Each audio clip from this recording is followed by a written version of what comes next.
Cars like this brand new Mazda 5 MPV are for the head more than they are for the heart. They don't need to make you feel young or attract the opposite sex. Let's be honest, if you need a 7-seater, you've already done quite enough of that.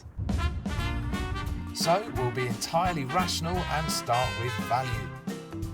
Costing from 18 grand for a bottom spec 1.8 litre petrol up to 23 grand for a top spec 1.6 diesel, the Mazda 5 is cheaper than the similarly sized Ford S-Max.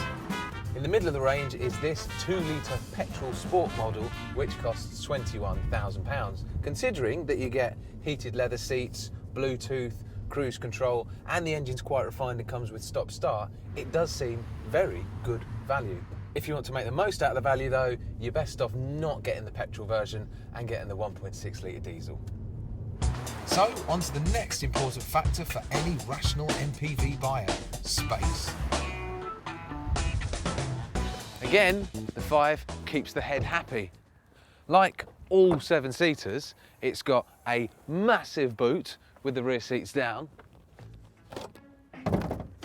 and a tiny boot with the rear seats up. It is a shopping bag or two smaller than an S-Max is, but there's a trade-off. Firstly, it's got sliding doors, unlike an S-Max, which on this top model are electric. And secondly, these rear seats, while they're not exactly luxurious, are roomy enough for an adult like myself. The interior isn't as well finished as the Fords, but as a rational buying choice, the Mazda 5 is very persuasive. And it's got a little secret. I know it's not part of the rational decision made by incredibly fertile parents when they come to buy a car, but it is good fun to drive. It just feels like the centre of gravity is quite low, so it doesn't feel like there's a big tall body lolloping over the place. And while it is quite compliant and well damped over the bumps, it's also quite nimble, changes direction well, and the steering is nice and accurate. It's not quite as alive as an S-Max, but for an MPV, it's certainly not shy when you fling it about.